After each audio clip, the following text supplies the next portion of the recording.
एक दफ़ा ना हज़रत अबू बकर सिद्दीक और जनाबे उमर फ़ारूक की ना किसी बात में शक्कर रंजी हो गई, इख्तलाफ राय हो गया। तो जनाबे उमर ज़रा डाढ़ी तबीयत के बंदे थे, डांट दिया अबू बकर सिद्दीक को। तो सिद्दीक एक बार नरम बंदे थे, माड़े दा की काम मोहम्मद नस जाना या रोना। तो वो गा के ना तो पहले घर रोए, फिर हुजूर के पास चले गए। जनाबे उमर कहते मुझे भी ख्याल आया कि यार ये मुझे नहीं करना चाहिए था। थोड़ी देर के बाद अच्छे लोग जो होते हैं उनका गुस्सा जल्दी उतर जाता है। कहते मैंने जाके जनाबे सिद्दीक अकबर के दरवाजे पे दस्तक दी तो पता चला वो तो घर ही नहीं। मैं समझ गया, मैं डर गया, मेरी टांगे कांपने लगी। क्यों डर रहे हो उमर? फरमाने लगे इसलिए डर रहा हूं कि अबू बकर जब अपने घर नहीं होते तो दरवाजा रसूल पे होता। सारी बात तो सुना दी होगी।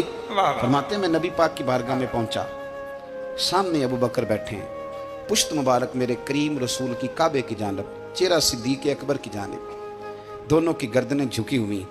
जनाबे उमर पाक फरमाते हैं कि मैं बैठा था और सोच रहा था, सलाम ली, जवाब मिला, पर गर्दनें नहीं उठाई दोनों ने, मुकद्दस गर्दनें झुकी रही। मैं सोच रहा था कि अब हुजूर मुझे डांटेंगे तो मैं सिद्दीक के पैर पकड़ूंगा, मैं अली को सिफारिशी बनाऊंगा, मैं मिन्नत करूंगा, लेकिन कोई बोले तो बात बने ना। कहते जब देर हो गई, ये सुकूत भी बड़ा मुश्किल होता है। ओहो, अगर कभी वो चुप कर जाए तो ये भी बड़ा मसला है, महबूब भी चुप कर जाए। कहते मैं बड़ा परेशान हुआ, जब मेरा कलेजा मुंह को आया ना तो जनाबे उमर कहते मैं बोलने लगा तो आंसू मेरे पहले निकल गए। अल्लाह अकबर। तो मैंने रो के कहा सोनिया भूल गया था, मैं गया था अबू बकर के घर माफ़ी मांगने, पर ये यहाँ आ गए। ये मेरे दोस्तों, इसे मेरी तकरीर ना समझना, मेरे रसूल पाक के ये असल लफ्ज़ आपको किताब में मिलेंगे। आप तब खातिब ने साथ उठा के देखें। जनाबे उमर कहते हैं मैंने अर्ज़ की हुजूर मैंने गलती समझ ली थी, मैं गया था अबू बकर के घर हुजूर, मैं भूल गया था। फरमाते हैं नबी पाक ने जब गर्दन मुबारक उठाई तो हुजूर की दाढ़ी आंसुओं से भरी हुई थी। और लफ्ज क्या थे?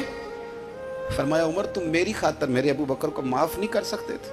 अब बात को समझे, ये नहीं फरमाया अबू बकर ने गलती नहीं की, फरमाया छोड़ नहीं सकते थे, तुम मेरी वजह से मेरे साहब को छोड़ नहीं सकते थे।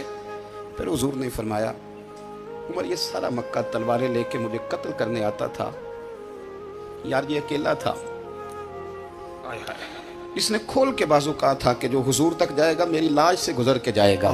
पर मैं दुनिया भूल जाती है, मुझे याद है अबू बकर सिद्दीक ने माल भी दिया, औलाद भी दी, मेरी खातर छोड़ नहीं सकते थे।